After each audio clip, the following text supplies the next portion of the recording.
La deuxième étoile. L'équipe de France pour l'éternité. Journée spéciale sur Europe 1.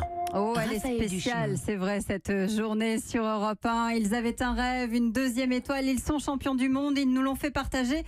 Quelle immense fierté, cette belle équipe de France. C'est mon tweet. Et oui, c'est votre tweet. Bonjour Laura Flessel. Bonjour. Petite nuit pour vous, petite nuit pour les Bleus. Qu'est-ce qu'on est heureux ce matin. Oui, vraiment, c'est un beau dénouement, une belle victoire contre un pays qui a montré aussi qu'il savait jouer. Elle était forte, cette équipe de Croatie. Très forte et ayant un mari croate aussi, la maison était ravie. Ah, bon, partagez quand même un peu. Pas du tout. Pas du tout. Non, français jusqu'au bout des ongles. Non. Alors, on vous a vu avec ce trophée, avec cette Coupe du Monde, en photo, évidemment, avec les joueurs. Qu'est-ce que vous leur avez dit? Parce que vous connaissez, vous, le goût des victoires, le goût de... Je suis 6 fois championne du monde, mais on savoure toujours en fait des moments comme ça. Et le fait d'être avec eux, c'était déjà suffisant. C'était pas la peine de me parler. C'était des sourires, des embrassades. C'était des chants. Ils étaient fiers. C'était leur moment à eux. Et vraiment, nous, on était là juste pour accompagner. Ils savaient qu'on était là avant, pendant, et on sera là après, parce que c'est vrai que c'est donné aussi à cette nouvelle jeunesse cette envie de oser croire en leurs rêves. Qu'est-ce que vous leur avez dit? Parce que forcément, on a du mal à réaliser quand on touche cette Coupe du Monde, quand on devient champion, on se dit c'est pas possible, c'est un rêve qui est en train de m'arriver. Est-ce qu'ils ont commencé à redescendre? Je pense que ça va prendre du temps. Ça va prendre du temps, mais ils vont réaliser lorsqu'ils vont descendre les Champs-Élysées. Je pense que déjà en se réveillant avec la médaille, c'est à moi.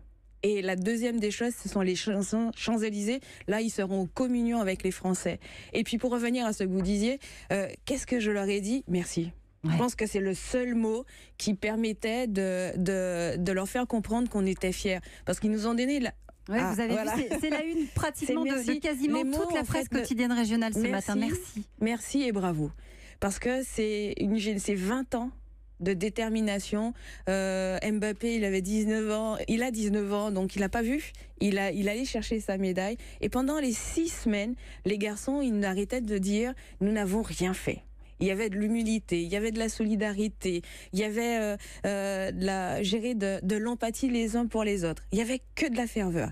Et là, il y a cette deuxième étoile. Et ce qui était beau aussi dans le terrain, c'est que cette équipe 98 était là. Et quand 98 dit merci à 2018, on peut se dire que voilà, on a des belles années encore, mais il faut qu'on soit solidaire, continuer à être solidaire pour le sport, parce que vraiment c'est des valeurs, je dirais, inespérées. Le sport, c'est le trait d'union, c'est ce qui manque parfois à la République. Je vais vous dire différemment. Le sport, il faut compter sur le sport. C'est un outil qui permet de faire de la médiation. C'est un outil qui permet de faire de la diplomatie. C'est un outil certes économique, mais c'est un outil de cohésion sociale. Et donc du coup, il faut vraiment qu'on se dise qu'on doit travailler pour avoir une culture sportive, pour le bien-être, pour la haute performance, pour le quotidien. Je pense que ce sont des valeurs qui nous manquent et qu'on doit vraiment galvaniser.